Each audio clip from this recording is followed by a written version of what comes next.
계엄 사태 당시 곽종근 특정사령관이 윤석열 대통령으로부터 국회의원들을 끄집어내라는 지시를 받았다고 주장한 가운데 대통령실이 이를 정면 반박했습니다. 윤 대통령이 비밀통화 휴대전화를 통해 두 번째 전화를 걸어와 의결 정족수가 아직 다 안 채워진 것 같다. 빨리 문을 부수고 들어가서 안에 있는 인원들을 끄집어내라고 했다고 말한 곽 사령관의 말을 반박한 것인데요. 그런가 하면 탄핵소추안 2차 표결을 앞두고 윤석열 대통령을 지지하는 화환이 대통령실 앞에 등장했습니다. 11일 새벽 서울 용산구 대통령실 국방부 청사 앞에는 윤 대통령을 지지하는 화환 40여 개가 줄지어 배달됐습니다. 관련 소식 잠시 후 전달합니다.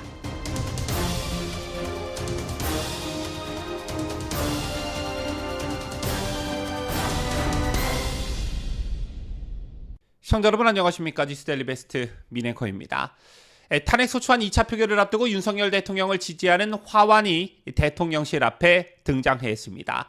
오늘 오전 8시 기준 서울 용산구 대통령실 앞에는 윤 대통령을 지지하는 화환 40여 개가 줄지어 놓여있는 상황인데 전날 저녁까지만 해도 없었던 화환들이 오늘 아침에 속속 배송되고 있습니다. 화환에는 국민이 함께합니다. 우리의 대통령은 윤석열입니다. 내란죄는 정작 민주당 패거리들, 계엄령은 대통령의 고유 권한이다. 윤석열 대통령님 힘내세요. 끝까지 함께하겠습니다. 윤 대통령을 지키는 게 나라를 지키는 것이다.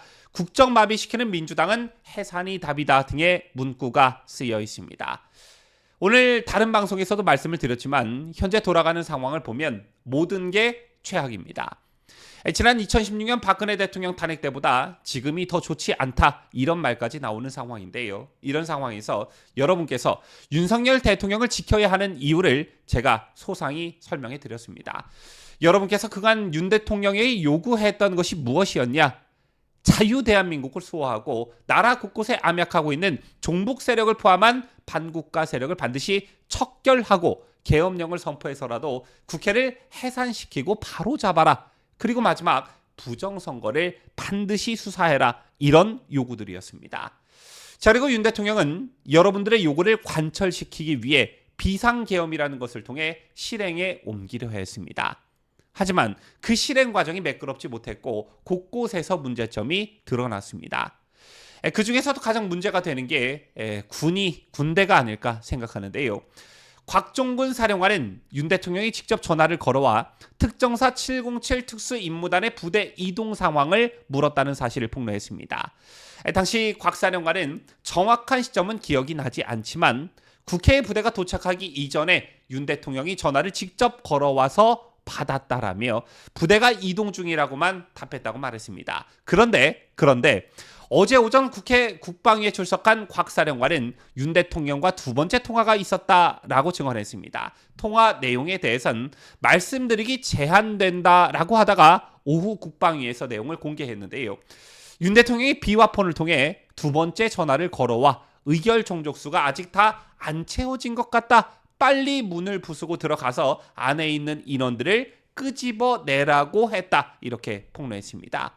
그러자 오늘 대통령실이 이를 적극 반박하고 나섰는데요. 대통령실 관계자는 오늘 대통령은 당시 계엄사 등을 통해 국회 관계자들의 국회 출입을 막지 말고 들여보내라고 지시했다며 국회 본회의에서 계엄 해제 요구 안건이 심의되는 과정을 전 국민이 방송을 통해 지켜보고 있는데 어떻게 군이 들어가서 끌어낼 수 있었겠냐라고 했습니다. 어처구니 없게 윤 대통령이 내란죄 피의자가 된 상황에서 앞으로 이 사안이 매우 중요한 부분이 될 것 같은데요. 이런 부분에서 우리가 한번 곰곰이 생각해봐야 할 점이 있습니다. 국가적으로 굉장히 중요한 문제라고도 보는데요. 그게 뭐냐? 우리 군 지휘부 고위장성들의 잘못된 이중적 처신입니다. 이건 그야말로 당나라 군대도 아니고 이런 정신 상태로 어떻게 나라를 지킨다는 것인지 북한이 쳐들어왔다고 가정했을 때 이런 정신 상태라면 백전백패다. 저는 이렇게 봅니다. 이번 12.3 비상계엄 사태부터 지금까지의 군의 모습을 잘 관찰해 보면 오로지 자신의 앞날만 생각하고 걱정하는 군인의 모습이라고는 1도 찾아볼 수 없는 그런 한심한 모습을 여실히 보여주고 있습니다. 윤석열 대통령이 평소 군장성들과의 만남, 군부대 방문, 그리고 국군의 날 행사장에서 우렁차게 붙이는 충성 경례 소리에 착각하고 김용현 장관이라는 김용현이라는 사람의 게임에 넘어가 이런 행동을 했을 리는 만무하지요. 때문에 생기는 합리적 의심은 김용현 국방부 장관은 물론 이번에 동원된 부대의 지휘관들이 사전에 윤석열 대통령에게 어떤 성공의 확신을 심어줬을 가능성이 크다라는 것입니다. 대통령께서 모든 준비가 끝났다라는 김용현 장관의 보고만 받고 점검도 따로 하지 않은 채 그냥 오케이라고 했을까? 아닐 가능성이 크다는 거죠. 자, 실제로 윤 대통령이 사전에 핵심적인 역할을 할 인물들에게는 당부사항을 지시하고 준비 태세를 점검한 상황이 드러나고 있습니다. 그런데 중요한 것은 만약 이 단계에서 김용현 국방부 장관을 비롯한 주요 지휘관 중 누군가가 성공을 장담하기 어렵습니다라고 했다면 불가능한 일입니다라고 했더라면 윤 대통령이 계엄 선포를 강행하기는 어려웠을 것입니다. 자, 이건 너무나 상식적인 얘기지요. 더군다나 수방사령관, 특전사령관, 방첩사령관 모두가 김용현 장관이 골라서 윤 대통령으로부터 진급계급장과 보직을 받은 사람들이기 때문에 윤 대통령 입장에서는 무한 신뢰가 갔을 텐데 실제로 그날 군이 어떻게 행동했는지는 모든 국민들이 지난 12월 3일 밤 TV 중계를 통해 지켜봤습니다. 물론 명색이 부대장, 지휘관이라는 사람들, 흔히 우리가 말하기를 별을 단 군 장성들이 군 통수권자인 대통령이 물어보는데 부하들이 출동해서 제대로 임무를 수행할 수 있을지 모르겠습니다 라고 답할 수는 없었을 것입니다.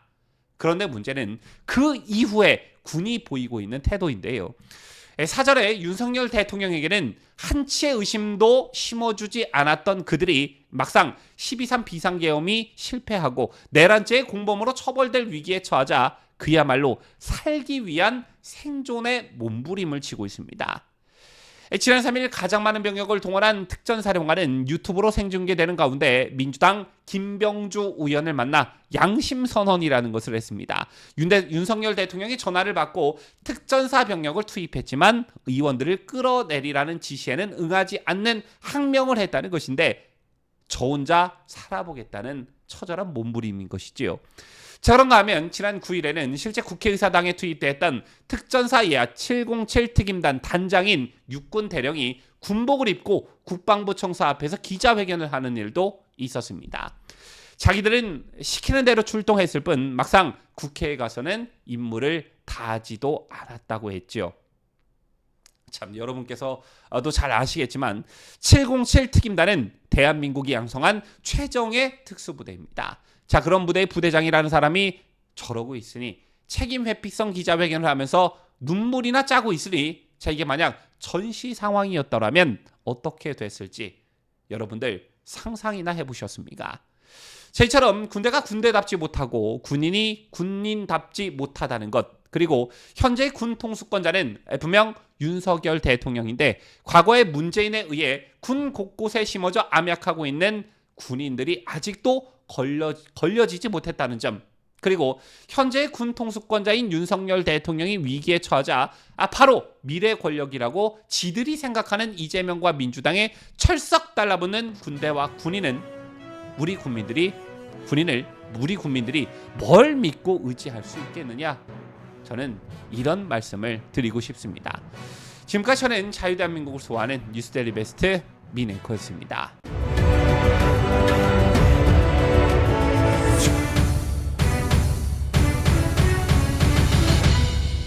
함께해요.